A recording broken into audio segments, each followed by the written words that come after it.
A paz do Senhor Jesus a todos. Vamos dar continuidade ao nosso trabalho denominado Investigando os Apócrifos e Pseudepígrafos da Bíblia. Se Deus quiser, agora mantendo uma regularidade na postagem dos vídeos, ok? Então vamos dar início aqui ao nosso segundo vídeo relacionado ao nosso trabalho, trazendo, como já havia falado, mais um acréscimo aqui num conteúdo que nos explica melhor acerca da importância dos apócrifos dentro do contexto do cânon sagrado. Primeiro trouxemos aí o auxílio da Bíblia Apologética de Estudo, da ICP, e agora acrescentamos, ao início desse vídeo, R.N. Champlin, Enciclopédia de Bíblia, Teologia e Filosofia, volume 3, no verbete tratando de livros apócrifos. Então vamos ver o que Champlin nos esclarece melhor acerca dessa questão dos apócrifos. Seguinte, passaremos ao capítulo 2 e 3 do livro de Adão e Eva, um apócrifo que, conforme indicado na Bíblia arqueológica da NVI, talvez tenha sido composto aí no século I da era cristã, mas remetendo-se a um personagem importante do Antigo Testamento, a Adão. Então é um pseudo-epígrafo, ok? Então pseudo, falso, ele remete falsamente a este autor como se tivesse sido por ele realizado, como se tivesse sido por ele escrito. Vamos então para o livro, para a obra de Champlin, Enciclopédia de Bíblia, Teologia e Filosofia. Vamos ver aqui a página que já está marcada. Vamos lá, o verbete tratando de livros apócrifos.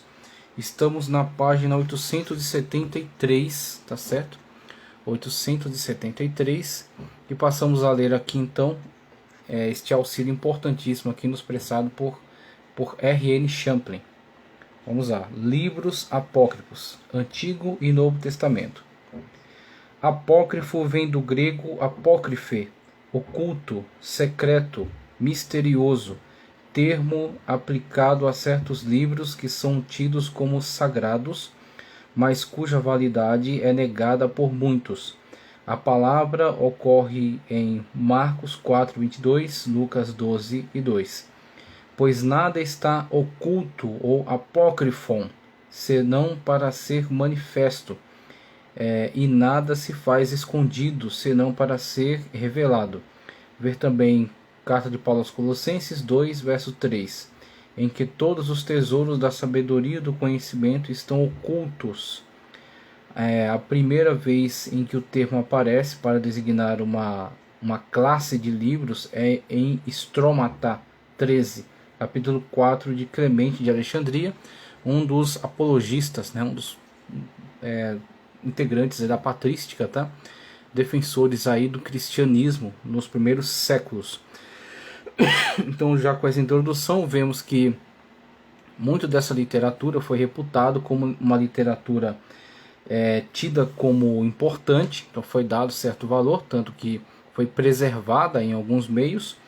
Todavia, elas têm elementos internos e externos que dificultam, que na verdade impossibilitam a sua admissão ao cânon da Sagrada Escritura.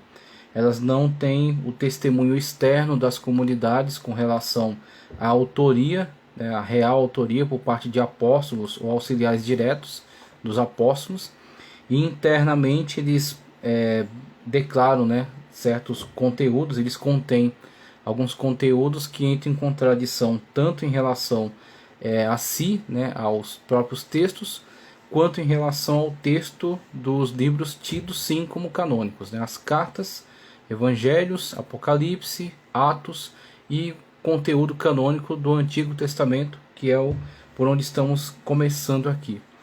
Então temos aí elementos internos e externos que impossibilitam, que inviabilizam a possibilidade de admissão desses livros como canônicos. Então temos aí a situação de terem sido dada importância a eles, mas na verdade esse valor que foi dado não justifica a sua presença dentro do cânon. Ainda temos outras situações nas quais alguns livros tidos como apócrifos eram também reconhecidos como, na verdade, literatura útil, mesmo que não fosse literatura inspirada, mesmo que não fosse literatura canônica, com autoridade doutrinária, mas é literatura útil. Cito aí o Pastor de Hermas e também Didaquê, que circulou durante muito tempo na igreja da antiguidade, dos primeiros séculos, e era tido como que manuais de instrução, né, com esclarecimentos importantes para as comunidades, para as igrejas. Então eles eram lidos à parte, lidos individualmente, mas eles não eram aplicados como ministração na igreja, no culto, para a formação doutrinária. Mas eles eram lidos e aproveitados aí porque eram tidos como uma literatura interessante, uma literatura importante para aconselhamento. Seguimos com o próximo epígrafe. Ponto 1. Discussão preliminar. As primeiras definições. Na antiga igreja cristã, o termo era usado para designar livros de autoria incerta, escritos sobre pseudônimos, bem como aqueles de validade canônica dúbia. Alguns livros que finalmente foram aceitos como integrantes do cânon neotestamentário, ver o artigo a respeito, então tem um artigo específico, né, acerca do cânon. Ocasionalmente foram considerados apócrifos, como o Apocalipse, que Gregório de Nissa, falecido em 395 d.C., especificamente classificou como tal. Então houve aí alguns problemas iniciais em relação a alguns livros que posteriormente foram admitidos como verdadeiramente canônicos, a exemplo de Apocalipse, né, que teve um processo longo para sua admissão. Isso devido certamente à linguagem que emprega, né, a simbologia é bastante carregada aí na sua linguagem, o que dificulta a interpretação, a compreensão do texto.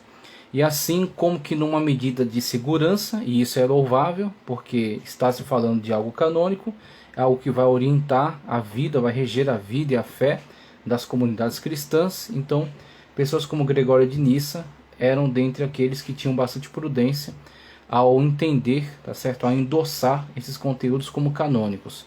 Então ele manifestou ressalvas em relação ao Apocalipse, mas finalmente venceu a autoridade desse texto e a sua admissão como canônico a partir do momento em que mais e mais testemunhos de comunidades muito antigas se multiplicavam no sentido de endossar a sua validade, a sua autoridade, o seu pertencimento à autoria de João. Então temos aí testemunhos importantes de comunidade e testemunho interno do texto, quando foi avançando na sua compreensão, na sua interpretação, puderam então compreender o sentido real daquele texto e assim tranquilamente admiti-lo como texto canônico, que não entra em contradição com nenhum trecho da Escritura Sagrada, e também o testemunho externo da comunidade que de fato endossava o seu pertencimento ao apóstolo João. Então esse foi um processo e de fato isso é louvável, porque demonstra o cuidado, né, o apreço que se tem por aquilo que é ensinado dentro da comunidade cristã. Vamos lá. As citações de origem desconhecida que podem ser achadas, vamos lá, continuando aqui em cima, que podem ser achadas na Bíblia, também recebiam esse título. Cita aí Orígenes, prefácio sobre Cântico.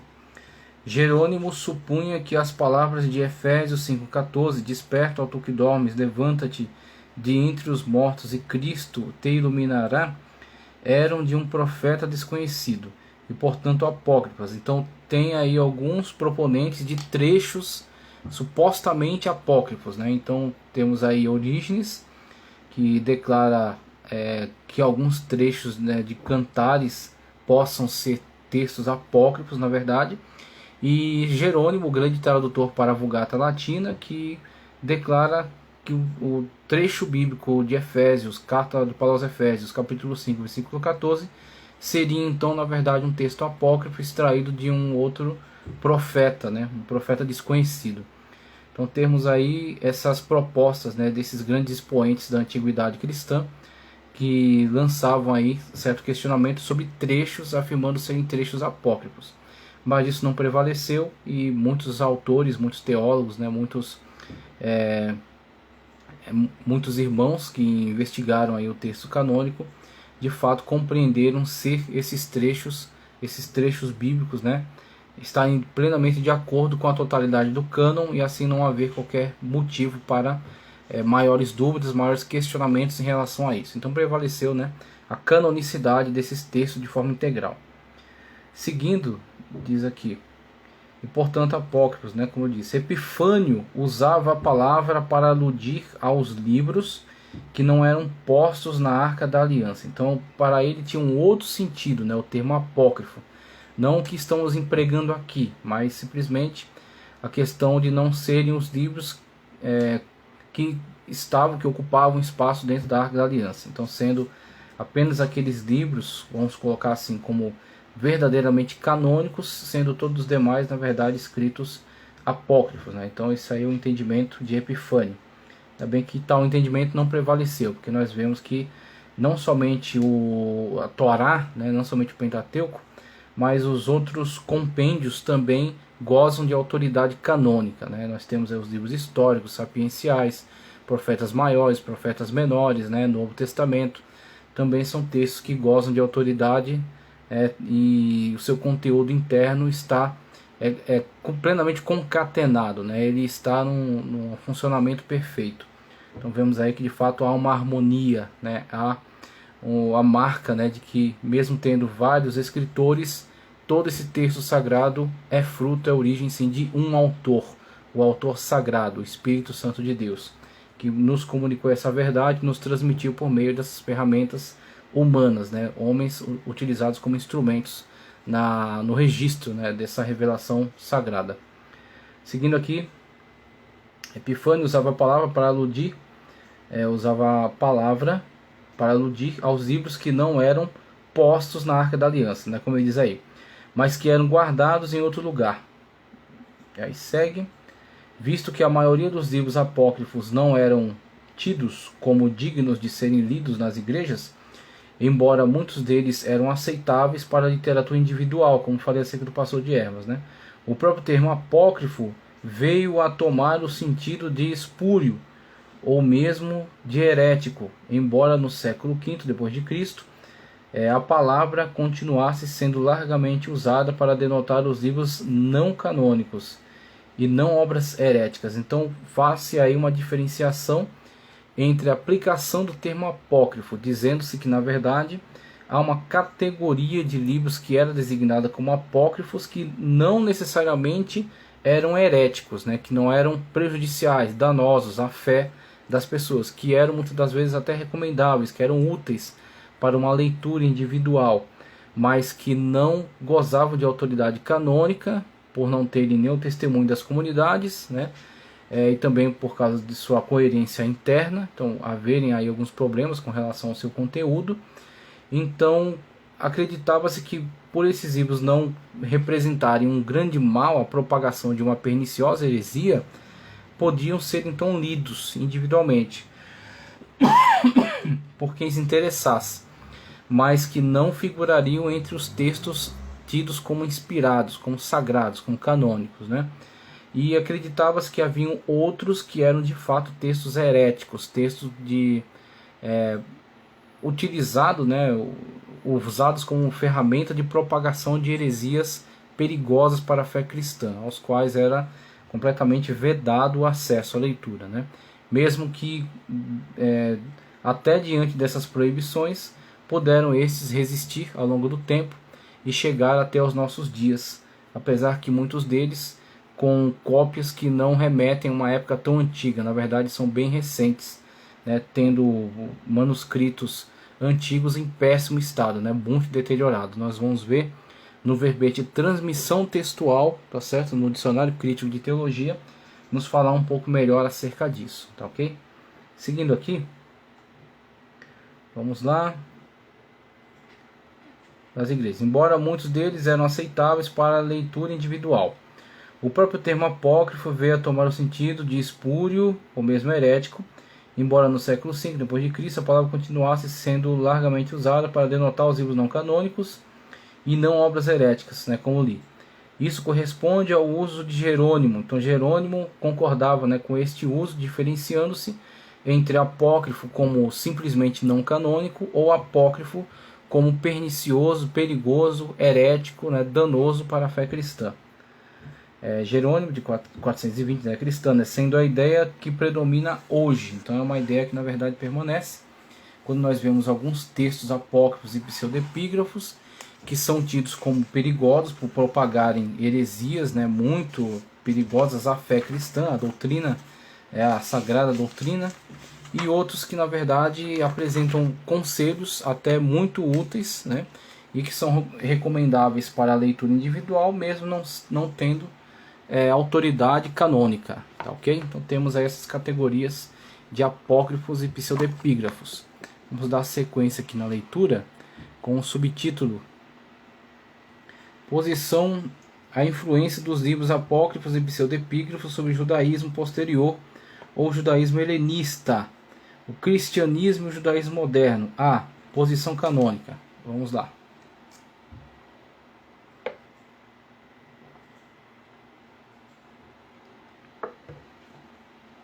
Estamos já na página 878, que diz: a comunidade judaica da dispersão, da diáspora, né, aqueles que foram espalhados por toda a terra, conforme se vê na coletânea dos livros da Septuaginta. Então, a Septuaginta é a tradução dos originais do hebraico para o grego, feita em Alexandria, no Egito, e que agregaram dentro do escopo, né, dentro da coleção de livros, os apócrifos, que circulavam já naquela época, mas que na tradição judaica nunca poderiam constar com o cânon, nunca poderiam estar junto com o cânon. Então eles eram preservados separadamente, eram lidos, né, circulavam separadamente, mas nunca inserido no cânon, nunca inserido no rolo da escritura, né, nunca guardados juntos no mesmo estojo. Enquanto que na Septuaginta a situação sofre uma modificação, quando não somente a Tanakh, né, os livros do Antigo Testamento, é traduzido para o grego, mas também obras apócrifas são simultaneamente traduzidas e constam juntamente, né, constam juntamente com o livro, né, com a coleção de livros, mesmo tendo uma categoria inferior, compreendendo-se, né, que não tem autoridade semelhante ao cânon, né, são inferiores ao cânon, são inferiores aos textos sagrados revelados, mas estão presentes ali, né, são lidos também juntamente com a coleção dos livros canônicos, ok? Então aí temos aí já alguns problemas que surgem, né, durante a confecção aí já da Septuaginta, tá? A tradução, né, para o grego. Vamos lá, seguindo. Vamos ver isso. Aceitava, conforme vê na coletânea dos livros da Septuaginta, aceitava os livros apócrifos do Antigo Testamento. Então incluía-os, né? Incluía-os ali entre a coletânea, entre o conjunto, mas sabia-se da diferença. Agora, claro, alguns que consultaram certamente a Septuaginta de algumas comunidades distantes ou influenciadas por certos místicos, certamente começaram a derrubar essa barreira da canonicidade e entender que na verdade aquele conteúdo goza da mesma autoridade, né? Então isso gradualmente acabou acontecendo, né? Todavia isso não está presente aí na origem. Aceitava os livros apócrifos no Antigo Testamento. Alguns eruditos referem-se à coletânea dos livros da Septuaginta, tradução do Antigo Testamento hebraico para o grego, feita em Alexandria entre 280 e 130 a.C., como o cânon alexandrino, em contraste com o cânon palestino, que não incluía esses livros. Têm sido feitas objeções quanto à distinção entre esses dois cânones, mas o fato histórico é que a Septuaginta, né, o LXX, mostra que as comunidades judaicas de Alexandria, as comunidades judaicas alexandrina e palestina tinham pontos de vista diferentes sobre o cânon das escrituras, né, a composição desse cânon. Isto é frisado ainda mais pelo fato de que muitos líderes religiosos de Jerusalém ensinavam que é um erro a existência das escrituras sagradas traduzidas para o grego. Então já começaram aí a ter uma ideia bastante negativa, até mesmo com relação à possibilidade de se ter uma tradução para o grego, né? Não apenas a questão da inserção dos apócrifos, né, juntamente com a coleção de livros, mas até mesmo o próprio fato de haver uma tradução, né, de haver um texto, né, sagrado traduzido para uma outra língua, né, uma língua pagã, uma língua fora do contexto de Israel. Então começam a questionar mesmo a validade, né, de haver uma tradução da Bíblia para o grego. Pois isso mostra, vamos lá, pois isso mostra que eles não simpatizavam com a expansão do número de livros, conforme se vê na Septuaginta. Então há um problema, né, sério com relação a esta atitude que foi tomada no âmbito da tradução do hebraico para o grego, né, a produção da Septuaginta. Há um problema sério com relação ao que se foi feito em relação a realizar essa tradução, inclusive dos apócrifos, e não somente a tradução, mas de mantê-los no conjunto dos livros considerados canônicos dentro da tradição judaica, tá ok? Então os judeus nunca aceitaram essa inserção de livros apócrifos, conforme consta inclusive nas Bíblias católicas, né? A inserção dos livros que faz somar então aí ao número de 46 para o Antigo Testamento, né? Diferentemente das nossas Bíblias, que constam 39 que são equivalentes aos 24 livros, né, da cultura judaica, tá ok? 2. Os livros pseudepígrafos vamos lá. Os livros pseudepígrafos nunca receberam posição canônica. Os livros pseudepígrafos, tá? Então apócrifos de modo geral, que não gozam, né, de autoridade canônica.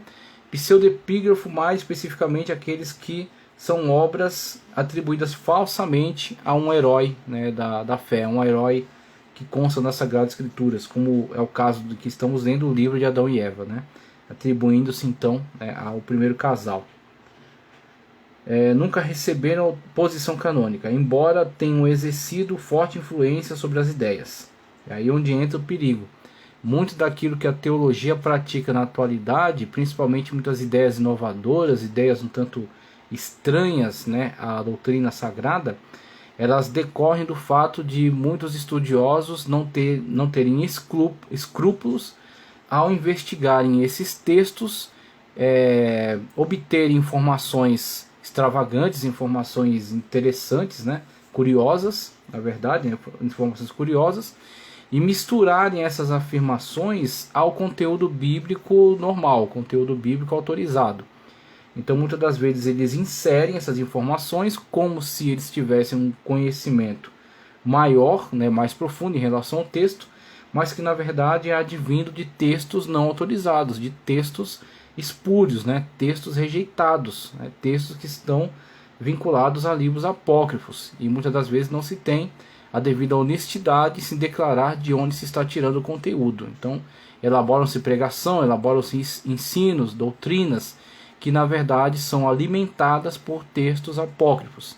E é por isso que estamos empreendendo aqui essa tarefa de desmistificação dos conteúdos apócrifos, para que você tenha contato com esses textos, né, com esse conteúdo, e você facilmente possa fazer o discernimento entre aquilo que é Bíblia Sagrada, aquilo que é cânon revelado e aquilo que é texto apócrifo e pseudepígrafo, rejeitado, né, espúrio, excluído. Assim você se livra aí dessas situações, né? Vamos lá. Embora tenha exercido enorme influência sobre as ideias, embora não sobre a coletânea dos livros sagrados. Então eles não interagiram com a produção dos livros canônicos. Os livros canônicos foram produzidos, né, desde 1445 a.C., né, com a saída do Egito, Moisés recebendo as revelações divinas, né, tanto conteúdo revelacional quanto conteúdo de tradição oral, a construção do Gênesis, as narrativas históricas de Êxodo, os textos técnicos de Levítico, né, as pregações de Deuteronômio, temos aí a Torá, depois toda a narrativa histórica, né, de Samuel, de Reis, de Crônicas, texto de sabedoria, caminhando até profetas maiores, profetas menores, profetas pós-exílicos, e os textos aí de Esdras e Neemias, sendo Esdras o grande escriba, que reúne tudo isso, tá ok? Organiza então o cânon, tá certo? Não produz e sim organiza, e acrescenta textos de Malaquias, profeta contemporâneo, textos que ele mesmo produziu, fechando então o cânon por volta, né, 400 a.C., né, entre 500 e 400 a.C., fechamento do cânon da Sagrada Escritura do Antigo Testamento. Tá, ok? Então temos aí essa situação, e posterior a isso, o acréscimo aí de vários textos, né, vários textos que são na verdade textos apócrifos, textos rejeitados, que surgem durante os chamados 400 anos de silêncio, né, e posteriormente surgem durante os primórdios da igreja cristã, como é o caso aí do livro de Adão e Eva, né, que surge aí no século I da era cristã, mas remete, né, atribui sua autoria a simplesmente o pai e a mãe de toda a humanidade, né, Adão e Eva. Temos aí a falsidade, né, dessa atribuição de autoria. Vamos lá. Entre os manuscritos do Mar Morto, né, ou de Qumran, tanto os livros apócrifos quanto os que demonstram que pelo menos alguns judeus às portas mesmo de Jerusalém usavam esses livros durante o período helenista. Então começou a ser muito comum o uso, né, desses livros, desses textos que na verdade são textos rejeitados, né, textos apócrifos. As duas principais seitas religiosas dos judeus, os saduceus e os fariseus, desenvolveram-se durante o período helenista. Não existem documentos escritos produzidos pelos saduceus. Por sua vez, os fariseus eram prolíficos comentadores das escrituras do Antigo Testamento, o que resultou no Talmud. O judaísmo conservador moderno é essencialmente farisaico em seu caráter. O farisaísmo foi influenciado quanto às suas ideias pelos livros apócrifos, pelos livros apócrifos. Então eles os consultavam, né? Mesmo que não os inseriram no cânon, mas eles os consultaram, e as suas doutrinas então são alimentadas também por esta fonte, né? Esta fonte perigosa que são os apócrifos, pelos livros apócrifos e pseudepígrafos. Logo, é patente que o judaísmo conservador moderno deve muito a esses livros quanto à sua expressão. Temos aí a influência. E tem gente que simplesmente baba ao presenciar um ensinador judeu, um rabino, um judeu messiânico, né, como alguns têm afirmado, e simplesmente babam diante do ensino dessas pessoas, sendo que muitos deles na verdade tem seus ensinos contaminados com textos apócrifos, né, ao longo da história, tendo esses livros como consulta, né, e construindo suas doutrinas, aproveitando muitas das vezes destes conteúdos de livros apócrifos, textos rejeitados, textos historicamente rejeitados. O Concílio de Trento de 1545 a 1563 aceitou os livros apócrifos como canônicos, o que significa que a Igreja Católica Romana reteve oficialmente esses livros como autoritários para a fé e a prática. Muito bem. A Igreja Ortodoxa Oriental aceitava os livros apócrifos no mesmo nível que todo o resto da tradição do Antigo Testamento até o fim do período patrístico, ou seja, na época dos primeiros pais da Igreja. Mas desde então, muitos oficiais desse agrupamento têm conferido uma posição inferior aos livros apócrifos. Então temos a situação da Igreja Católica Romana, né? a Igreja do Ocidente, que inclui no Concílio de Trento, 1545, né? Passa para dentro da linha canônica esses textos apócrifos, muito como uma atitude de contra-reforma, né? Então houve a reforma, sola escritura, né? Sola fide, as máximas da reforma, e para contra-argumentar muitas dessas máximas que levavam a uma crítica dura, uma crítica ferrenha contra heresias presentes na Igreja Católica, por exemplo, a heresia da Ascensão de Maria, do nascimento virginal de Maria, temos aí a inserção de livros apócrifos para tentar justificar, por exemplo, a oração por mortos, justificar a crença no purgatório, né? Textos que, na verdade, no Antigo Testamento afirmavam essas práticas, né? Tanto oração por mortos como crença num tipo de purgatório. Então temos aí esses textos, né, que podem ajudá-los a justificar tais heresias, e assim eles preferem contaminar o cânon com esses textos do que aceitar que cometeram na verdade um erro. A comunidade anglicana, em seus 39 artigos, demonstra respeito por esses livros, especialmente como guias em lições espirituais e morais, embora negando que eles devam ser usados para o estabelecimento de doutrinas cristãs. Os grupos protestantes, incluindo os evangélicos, em sua maior parte ignoram totalmente o conteúdo dos livros apócrifos e pseudepígrafos, visto que desde a Reforma tais livros foram rejeitados como canônicos. Vale dizer que esses grupos seguem o cânon palestino quanto ao Antigo Testamento. Pelo exposto, torna-se claro que tanto o judaísmo quanto largos segmentos da igreja cristã têm usado e sido influenciados pelos livros apócrifos e pseudepígrafos.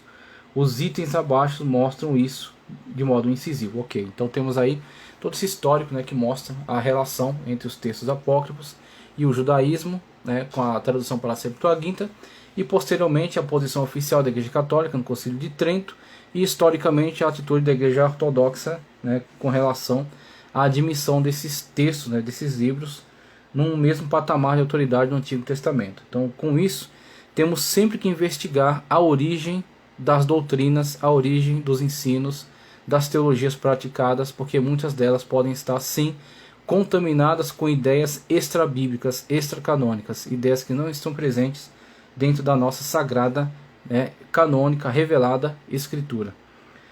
No ponto C aqui temos os livros pseudepígrafos no Antigo Testamento e no Novo. Esses livros também faziam parte da produção literária do judaísmo helenista. São chamados pseudepígrafos porque os autores que os teriam escrito, heróis e líderes espirituais do Antigo Testamento, são falsos, são falsas atribuições. Então o verdadeiro autor desses textos, que muitas das vezes é um gnóstico, né, é um herege, é um heresiarca, né, como chamam, ele não angariaria autoridade para o seu texto se colocar seu próprio nome. Então, para dar algum tipo de selo de autoridade ao seu escrito, ele atribui falsamente sua autoria a Paulo, a Pedro, a Tomé, né, a Tadeu, aos autores do Antigo Testamento, né, a Adão e Eva, como estamos vendo aqui, a Enoque, Melquisedeque, né, os patriarcas. Então, temos aí diversos tipos de pseudepígrafos que tentam usurpar essa autoridade desses personagens, né, atribuindo a esses livros e conseguindo enganar muitas das vezes pequenas comunidades que estavam desprovidas, né, de um estudioso com mais técnica para elaborar uma crítica, né, em cima desse texto, em cima desse conteúdo. Então muitas das vezes algumas pequenas comunidades foram contaminadas por esses textos e tiveram que ser então depois curadas, né, por meio de uma exposição correta, uma exposição séria acerca dos riscos desses conteúdos, né, e um retorno à autoridade da Sagrada Escritura, né, a autoridade do cânon. Veja só, assim, para exemplificar, Enoque não escreveu os livros que lhe são atribuídos. Esses livros foram escritos entre 200 antes de Cristo e 200 depois, entre 200 antes e 200 depois, né, nesse lapso desses 400 anos.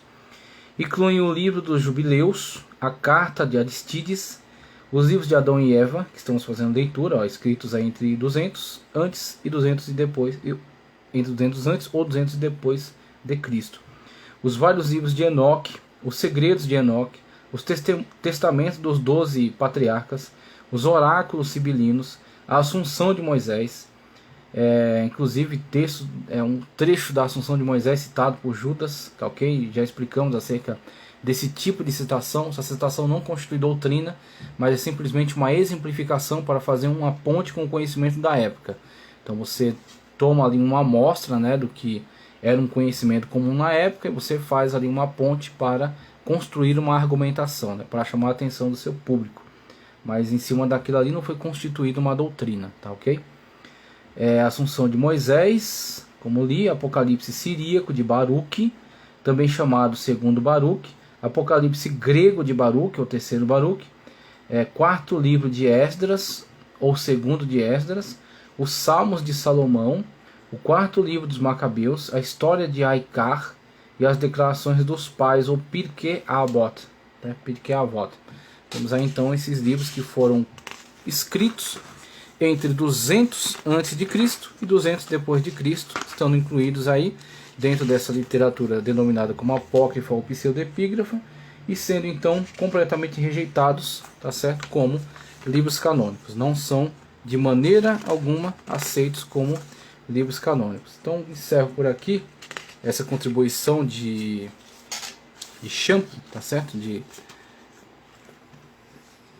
R.N. Champlin, e passamos aí para o próprio texto pseudepígrafo, tá ok? Vamos fazer a leitura aí do pseudepígrafo, livro de Adão e Eva, na verdade já o segundo capítulo do livro de Adão e Eva.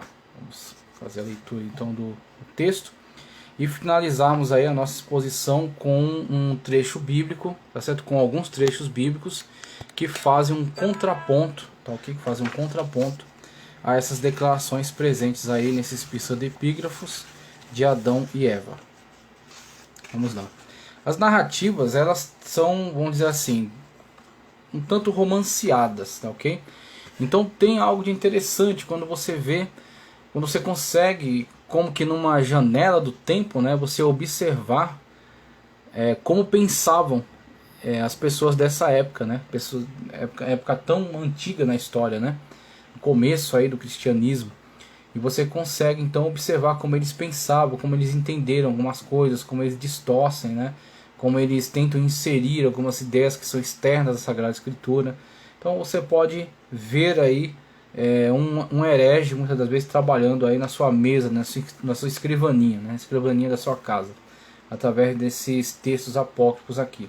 Mas também você vê às vezes, muitas das vezes, necessidade de maiores esclarecimentos.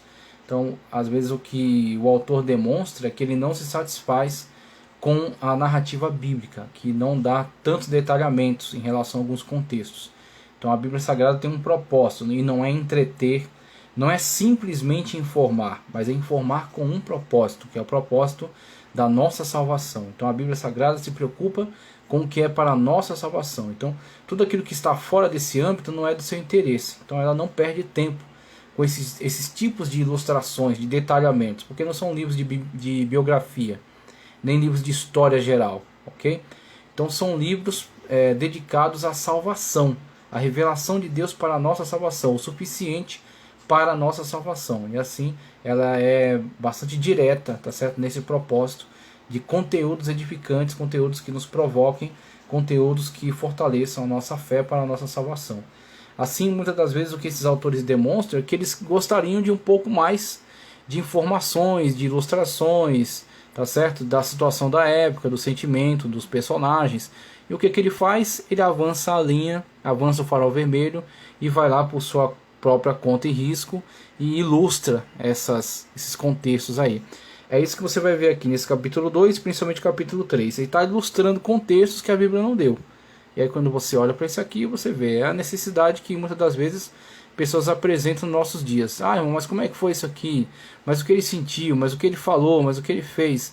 Sendo que aqueles que são honestos, que são responsáveis com a doutrina, sempre se limitam diante daquilo que é a revelação. Se a Bíblia não falou, eu tenho que respeitar aquilo que a Bíblia não falou. Eu tenho que respeitar não só aquilo que a Bíblia falou, mas aquilo que ela não falou. Então, quando a Bíblia não diz algo, eu tenho que ser honesto e dizer, a Bíblia não disse a respeito disso. Então, especular aqui é mera perda de tempo.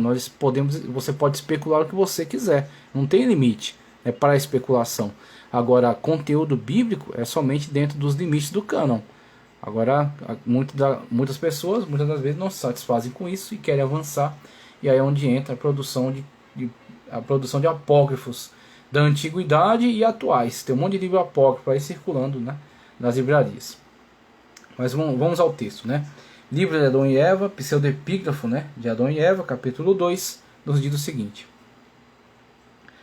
Mas quando nosso pai Adão e Eva saíram do jardim, palmilharam o chão com seus pés sem saber por onde caminhavam.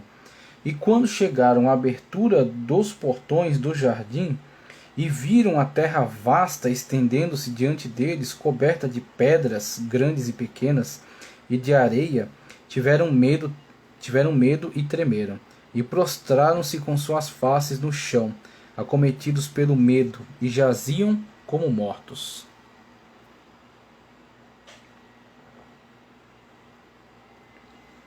Dá pra pôr até na novela, né? Então você vê aí muito contexto, vamos dizer assim, contexto pessoal, né? Muito daquilo de sensações, sentimentos, atitudes, muito desse detalhamento que não é útil, não é edificante, né? É interessante, mas não é edificante. Vamos lá. Porque haviam estado até então na terra do jardim, belamente plantada com todas as espécies de árvores, e agora se viram numa terra estranha que não conheciam e nunca tinham visto. E porque naquele tempo eles eram cheios de graça e de uma natureza luminosa. Então aí entra algumas descrições do que o autor acreditava ser a antropologia da época, vamos dizer assim, uma antropologia, né? Um estudo acerca da natureza humana. Então ele afirma isso, que eles eram luminosos. Então, na verdade, quando você olha para esses textos, eu vou trazer depois alguns conteúdos acerca de gnosticismo, tá certo? Alguns tratados de gnosticismo, é o Corpus Hermeticum e outros textos, doutrina gnóstica.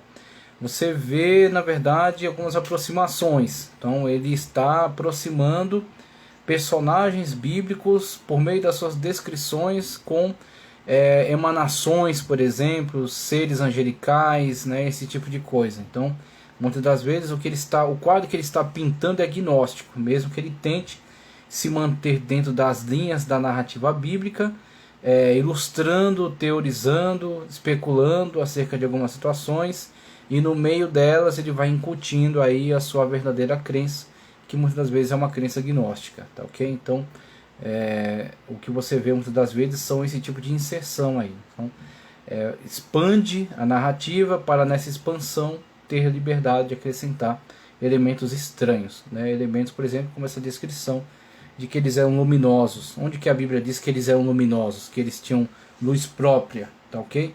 Então, quando você começa a ver pessoas que dá-se a liberdade de dizer o que a Bíblia não diz, você começa a ver brecha para a heresia. Porque haviam estado até então na terra do jardim, belamente plantada, com toda espécie de árvores, e agora se viu numa terra estranha, que não conheciam e nunca tinham visto. Porque naquele tempo eles eram cheios de graça e de uma natureza luminosa, e não tinham um coração voltado para coisas terrenas. Aí já vai novamente uma negatividade para com aquilo que é, na verdade, a criação de Deus. Tá? E a Bíblia Sagrada não incentiva isso. A Bíblia Sagrada não incentiva essa dicotomia entre o espiritual e o material. O que a Bíblia Sagrada nos indica é, primeiro, o cuidado e depois a rejeição total à pecaminosidade. Então, uma vez que o homem pecou, o homem e toda a criação foi atingida pelo pecado. Então, depois do lapso, né, houve essa queda e houve então essa contaminação. Então, o que é negativo é a contaminação e não a criação. A criação é criação de Deus, e Deus fez tudo bom, como ele mesmo disse em Gênesis. Agora aqui já temos que mesmo presente no jardim, o coração deles não era voltado para coisas terrenas. Como assim? Qual é o problema que havia com as coisas terrenas se todas elas foram criadas pelo Verbo divino, pelo Logos divino pré-encarnado, por Cristo? Qual é o problema com as coisas terrenas? Não havia problema nenhum. Agora, na cabeça gnóstica, sempre houve, porque a matéria é inerentemente má. Então temos aí, né, alguns elementos já da verdadeira teologia dele. Né? Ele está disfarçando a teologia dele para tentar incutir ela dentro dessa narrativa. Por isso Deus teve piedade deles, e quando ele os viu caídos de frente ao portão do jardim, enviou sua palavra. Isso aqui que eu achei um tanto curioso. Enviou sua palavra ao pai Adão e a Eva, e ergueu-os de sua prostração. Então, como vimos em Champlin, né, de 200 antes a 200 depois, e depois o conteúdo que eu vou trazer na Bíblia Arqueológica, NVI, onde há uma tabela que ele indica o livro de Adão e Eva como pertencente ao século I da era cristã. Então ele já teve contato com, talvez, né, provavelmente teve contato com textos aí do Evangelho de João, onde ele fala acerca do Logos divino pré-encarnado, acerca de Jesus Cristo. Talvez ele esteja aproveitando-se dessa linguagem, né, para empregá-la aqui. tá ok? Só que aí sempre o risco, né? Olhos abertos aí para percebermos as deturpações que o autor produz aqui com a inserção de entendimentos oriundos de heresias. Capítulo 3. Deus disse a Adão: Eu ordenei os dias e os anos nessa terra, e tu e tua descendência deverão habitar e caminhar nela, até se cumprirem os dias e os anos. Então eu enviarei a palavra que te criou. Vamos lá. Presta atenção em relação a essa questão dos dias e anos mencionado aqui. Tá, ok? Ele vai fazer aqui um cômputo de data, né, de período, e ele vai estimar o período geral, tá certo, da história humana em 7.000 anos. Tá? Ele vai estimar em 7.000 anos. E na verdade esta foi uma crença muito forte na igreja antiga. Eu vou trazer aqui Carta de Barnabé, onde fala, né, desses chamados 7.000 anos. E aí nasce daí uma escatologia quiliasta, tá certo? A partir dessa escatologia, nós temos a ideia de que na virada aí do 6.000 para o 7.000 haverá então o milênio, tá certo? Haverá o milênio. E aí, estabelecido o milênio, haverá então a transformação de todas as coisas. Então temos aí uma estimativa, né? Quando entrar o milênio, no ano 7.000, ao final do ano 7.000, haverá então a transformação de todas as coisas, né? O reino de Cristo e depois a transformação. Então temos aí o início, né? Já temos a propagação dessas ideias. Ele já insere aqui esse elemento, tá certo, dos 7.000 anos de história. Então temos aí esta estimativa. Eu enviarei a palavra que te criou, e a qual tu desobedeceste, a palavra que te fez sair do jardim, e que te ergueu quando tu estavas caído, né? Caído ao portão do Éden. É um contexto, né, que não pode ser encontrado na Sagrada Escritura. Sim, a palavra que te salvará novamente quando os 5 dias e meio estiverem consumados. Veja, olha esse texto. Sim, a palavra que te salvará novamente quando 5 dias e meio estiverem consumados. E aí nós temos essa questão e temos que tomar cuidado porque há uma aproximação com a ideia com a ideia de gnose, né? Com a ideia de salvação pela gnose, salvação pelo conhecimento, né? O conhecimento secreto, a palavra que Deus envia, a palavra secreta de Deus. E aí na cabala esotérica, né, que começa a flertar com o gnosticismo, a ideia do nome secreto de Deus, a ideia de meditações, né, nas esferas celestes. Então temos essas ideias que estão presentes aí dentro dessas mentes que circulam por essa época e que, produzindo esses textos, eles querem não somente ter essas ideias, né, entre seus círculos de pensamento, mas inseri-las mesmo na igreja, inseri-las mesmo dentro da comunidade cristã. Então por isso o pseudepígrafo atribui aqui a Adão e Eva, né, essas narrativas aqui. Mas durante essas narrativas, né, criando esse interesse por essas narrativas, ele vai inserindo aqui essas ideias perigosas, né? Essas ideias estranhas ao texto sagrado. Sim, a palavra que te salvará, né? Ou o logos que te salvará, ou a gnose que te salvará, né? O conhecimento secreto. A palavra que te salvará novamente quando os 5 dias e meio estiverem consumados. Vamos lá? Mas ao ouvir essas palavras de Deus acerca dos grandes 5 dias e meio, Adão não entendeu o seu significado, pois Adão estava pensando que haveria somente 5 dias e meio para ele até o fim do mundo. Então Adão, no primeiro momento, não compreende aquela revelação, semelhante a Daniel, né, que também buscou um significado, né, um esclarecimento maior para a profecia acerca da 70ª semana. Pois Adão estava pensando assim, já li isso aqui. Adão chorou, suplicou a Deus, e Adão chorou e suplicou a Deus que lhe explicasse isto. Então Deus, em sua misericórdia por Adão, que fora feito sua própria imagem e semelhança, explicou-lhe que estes eram 5.500 anos. Eram 5.500 anos. Né? Como o viria, né? O U está em maiúsculo, né? O viria para salvá-lo e a sua descendência. Então temos aí o cômputo, né, de 5.500 anos, tá? Crescido aí mais 1500, tá ok? Temos aí, né, a somatória dos 5.500 anos, conforme ele menciona aqui, para salvá-lo. Mas Deus fizera antes disso esta aliança com o nosso pai Adão, nos mesmos termos quando ele saiu do jardim e se encontrava junto à árvore da qual Eva tomara do fruto e lhe dera a comer. Porquanto ao sair do jardim, nosso pai Adão passou por aquela árvore e viu como Deus então havia mudado a sua aparência para uma outra forma, e como ela ressecara. Então são todas informações de acréscimo aqui, tá? Então a gente vai ver que a Bíblia Sagrada não dá esses detalhamentos, é tudo acréscimo aqui do autor que está criando esse contexto, né? O contexto que ele está tentando tornar novelesco, né? Mais interessante, para, por meio desse interesse, né? Do preenchimento dessas lacunas aqui, ter também a liberdade de inserir as suas próprias ideias, né? Sua própria concepção de conhecimento bíblico, né? Conhecimento, na verdade, contaminado com outras heresias, tá ok? Ao sair do jardim, ele viu a árvore estava ressecada, né?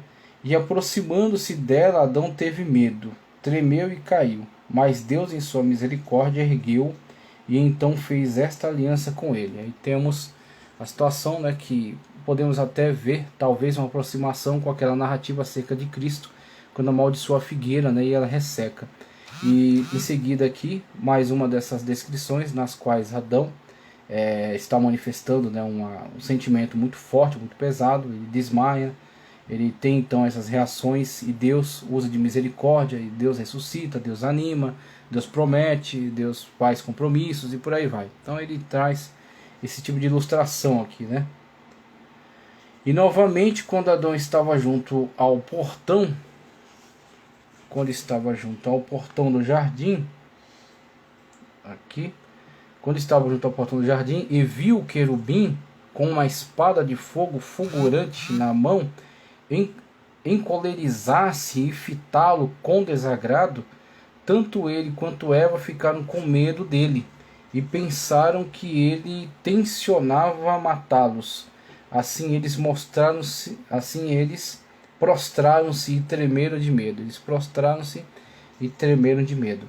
Mas ele apiedou-se deles e mostrou-lhes misericórdia. E voltando-se, subiu ao céu e explicou ao Senhor e disse: Senhor, vós me enviaste para guardar o portão do jardim com uma espada de fogo. Mas quando vossos servos Adão e Eva viram-me, prostraram-se e ficaram como mortos. Ó meu Deus, que devemos fazer com vossos servos? Então Deus apiedou-se deles. Aí você vê sempre essa alteração, essa mudança, essa ilustração, essa carga de sentimentos, né?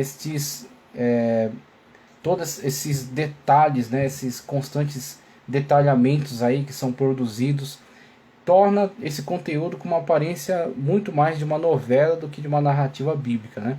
Então quando você olha para o caráter do texto bíblico, você vê que não há uma preocupação com tantos detalhamentos sentimentais, né? Com todos esses aspectos impactantes, mas sim há uma atenção àquilo que é mais importante, né? Aquilo que é fundamental, aquilo que comunica para nós uma ideia, a ideia principal dos eventos. Então, não os seus detalhamentos, seus floreamentos, né? Mas sim a ideia principal relacionada àquilo, a instrução que Deus está trazendo, aproveitando aquele contexto, aproveitando aquela narrativa, aproveitando aquele fato histórico, aquele salmo, aquele provérbio, aquela sabedoria. Então Deus traz dali a essência do que é principal e não esses detalhamentos constantes, conforme vemos aqui o recurso utilizado pelo autor, né, o autor do pseudo livro de Adão e Eva. Vamos lá. Então Deus apiedou-se deles e mostrou-lhes misericórdia e enviou seu anjo para guardar o jardim. Mostrou-lhes misericórdia e enviou seu anjo para guardar o jardim. E a palavra do Senhor veio a Adão e Eva e ergueu-os. E o Senhor disse a Adão: Eu te disse que ao final dos 5 dias e meio eu enviaria minha palavra e salvar-te-ia. Fortalece, pois, o teu coração e habita na caverna dos tesouros. Olha só, hein? Digno de desenho animado, né? Habita na caverna dos tesouros, da qual eu te falei antes. quando Adão ouviu esta palavra de Deus, ele foi consolado pelo que Deus lhe tinha dito, pois ele lhe dissera como o salvaria. Então temos aí os contextos construídos aí, né, esses detalhamentos, né, essas narrativas construídas aí pelo autor do pseudo livro de Adão e Eva, no livro Apócrifos da Bíblia, de fonte editorial, ok? Textos então interessantíssimos para a gente ver, para a gente entender como pensavam então esses autores, né? E principalmente ver a distância entre esses textos e a Sagrada Escritura. Então trago aqui a Bíblia de Estudo Scofield, tá? Almeida Corrigida Fiel. Vamos fazer algumas leituras para contrastar, né? Para contrastar então com esses textos que foram mencionados aqui. Vamos lá. Primeiramente,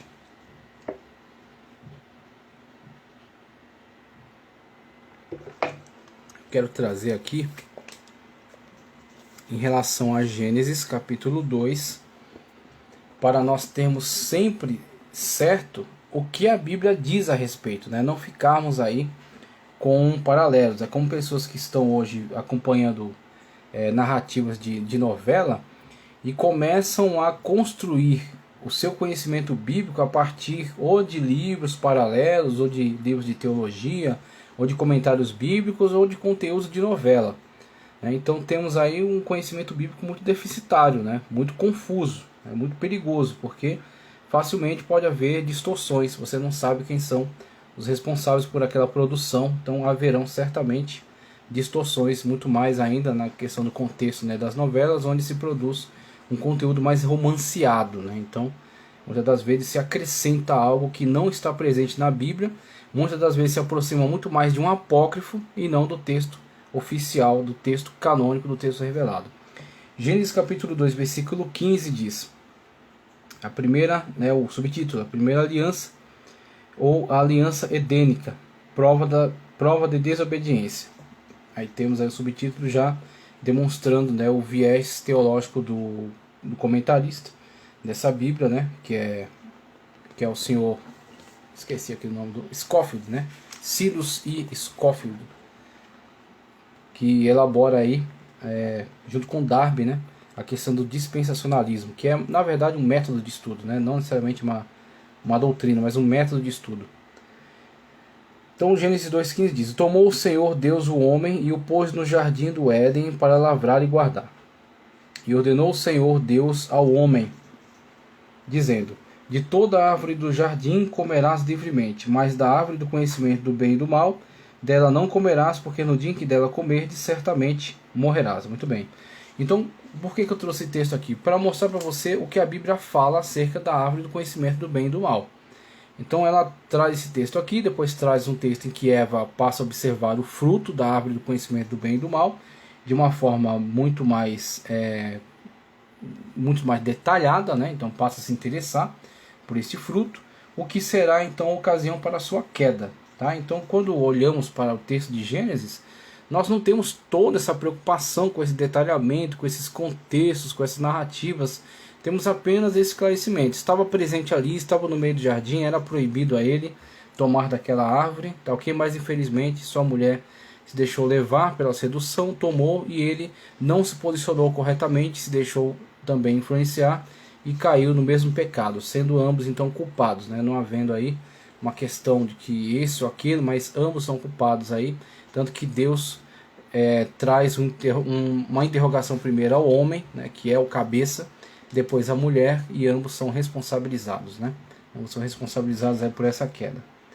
Então temos isso aqui, depois vamos ter aí um outro texto que eu quero mencionar também, que está, deixa eu localizar aqui qual texto que eu quero mencionar, acerca da expulsão. Capítulo 3, versículo 21, primeiramente, que diz, olha só, qual foi o tratamento de Deus para com Adão e Eva na ocasião que foram expulsos. Vamos lá. E fez o Senhor Deus a Adão e a sua mulher túnicas de peles e os vestiu. Túnicas de peles e os vestiu. Então, toda aquela narrativa acerca dos desmaios, da morte, da ressurreição, tudo aquilo é acréscimo, tudo aquilo está fora do cânon sagrado. O que temos aqui são as sentenças que são dadas, né, ao homem, à mulher, à serpente, né, e depois uma menção com relação ao homem não ter acesso à árvore da vida. A preocupação é em relação à árvore da vida. E seguido a isso temos a questão de Deus manifestar a sua misericórdia, o seu amor, seu apreço pelo homem, pela mulher, mesmo tendo desobedecido, mesmo tendo pecado, realizando ele então o primeiro sacrifício, retirando a pele do animal para com isso vestir Adão e Eva, tá ok? E a grande promessa da profecia magna da vinda, né, daquele que da semente da mulher nascerá e pisará a cabeça da serpente, tá ok?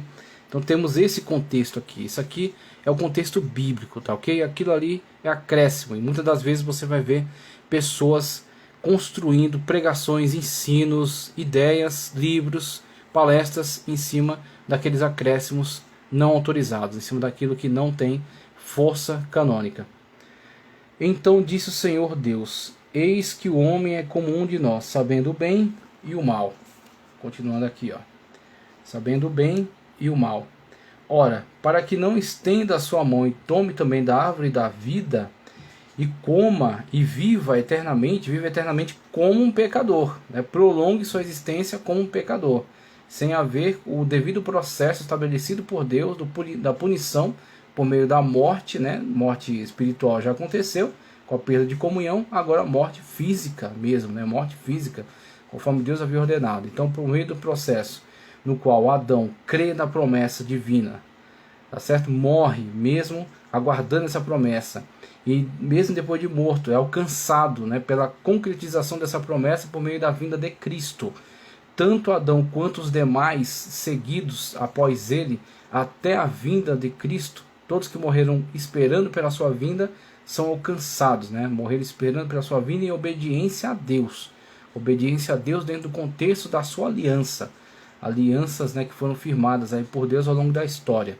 Então aqueles que morreram em obediência a Deus dentro do contexto da sua aliança e na expectativa do Messias foram então alcançados pela concretização com a vinda do Messias, que salvou a estes da antiga aliança, salvou aos contemporâneos a si, aqueles que o aceitaram como Senhor, até aquele converso lá dando na cruz, que o reconhece como seu Senhor, tá ok?